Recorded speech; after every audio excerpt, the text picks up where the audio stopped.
In a world where there's no real objective meaning and things like global warming, income inequality, job security, and more seem to be getting worse, should we embrace hedonism to live the best life possible now? The term hedonism refers to a family of theories, all of which obtaining pleasure and avoiding pain play a central role. In this video, I'll be exploring what hedonism is, specifically prudential hedonism, and analyzing if it's the answer to living the best life possible. And if it isn't, what is the answer? Now, when you hear most people discuss hedonism, they're probably referring to what philosophers call folk hedonism. Folk hedonism has to do with someone who just lives in the moment, always seeking pleasure with little regard for their future well-being or others. Now, I can tell you right now, folk hedonism isn't the answer to a life well lived. If seeking immediate pleasure is considered a good life, then we should all become drug addicts and live for the next high. So that's why I'm going to be focusing on a type of hedonism called prudential hedonism. This theory holds that all and only pleasure intrinsically makes people's lives go better for them, and all and only pain intrinsically makes their lives go worse for them. Prudential hedonism goes beyond just pleasure in the moment and has multiple components to it, including a time element, meaning it may be best to endure some hardships now for even greater pleasure in the future. Now, before I explain this, if this is a good theory of well-being, let's take a moment to go over where prudential hedonism and hedonism in general came from. The first group of people to seriously discuss hedonism were the ancient Greeks, specifically the Cyrenaics, founded by Aristippus. It seems that the Cyrenaics were skeptics who believed any knowledge we can obtain is just one of immediate sensation. They believed pleasure was the ultimate good and everyone should be selfish and pursue immediate pleasure for themselves. Particularly, we should go for bodily pleasure than mental pleasure, as these are stronger felt and thus more trustworthy. The Greek philosopher Epicurus expanded upon this idea of seeking pleasure. He differentiated between two types of pleasures. First, there's kinetic pleasure, or something you get from satisfying a desire, like eating chocolate or drinking wine. He thought these could lead to the desire for more of the same thing, and in themselves weren't that fulfilling. The more we experience them, the more we'll crave them.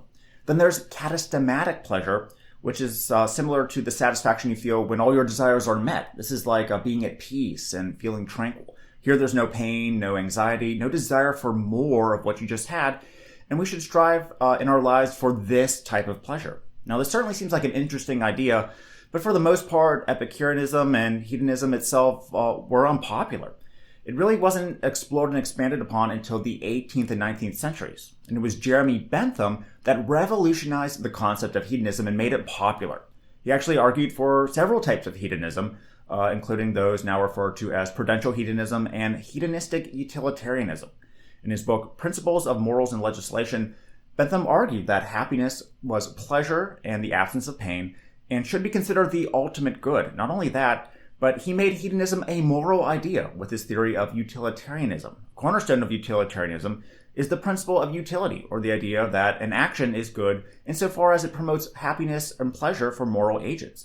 One's actions should not be considered good or bad in and of themselves, but only in reference to their usefulness in achieving happiness. In other words, the most moral action we can take at all times is the one that maximizes well-being or good in the greatest number of individuals as possible.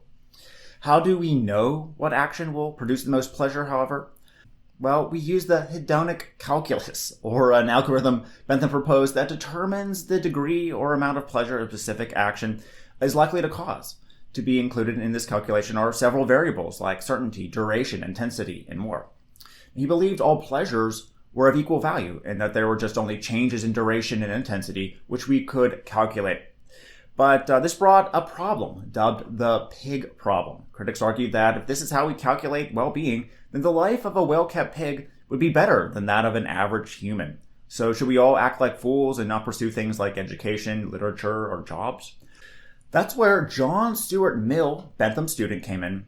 Channeling Epicurus in a way, Mill said that there were higher and lower levels of pleasure.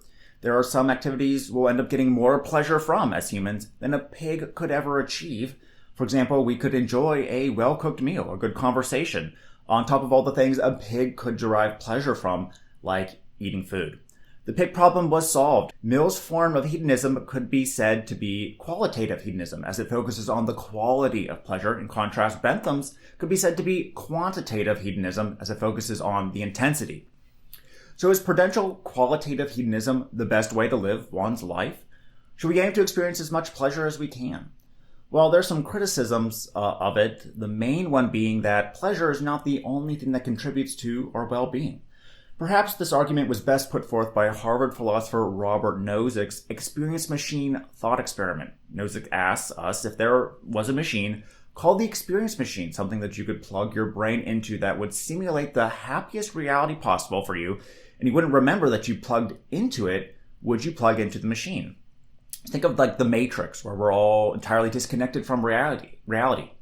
According to prudential hedonism, you would want to, since you're experiencing more happy chemicals like dopamine, oxytocin, and happy feelings during your life. But Nozick says none of us would actually hook up if given the chance, which shows that there's more to life than just pleasure. We want to do things and achieve certain things, he writes, instead of just experience them. We want to live our real lives and be a certain kind of person instead of a blob of matter connected to a device. After all, we often pick things to experience in life that don't give us pleasure over things that do, like choosing to watch a sad drama over a comedy, or volunteering at an animal shelter, even though it's hard, back-breaking work. Now, this argument seems to drive a stake through the heart of prudential hedonism, and so at this point I'm supposed to tell you that hedonism is a dead idea, and thanks for watching. But there may be a saving grace for hedonism. What exactly were we defining as pleasurable in the first place? What if hedonism were expanded to include all preferences we have, like the sad movie or volunteering for the animal shelter, and not just narrow pleasure? It seems that from the very start of hedonism, what we've been defining as desirable and good hasn't been clear.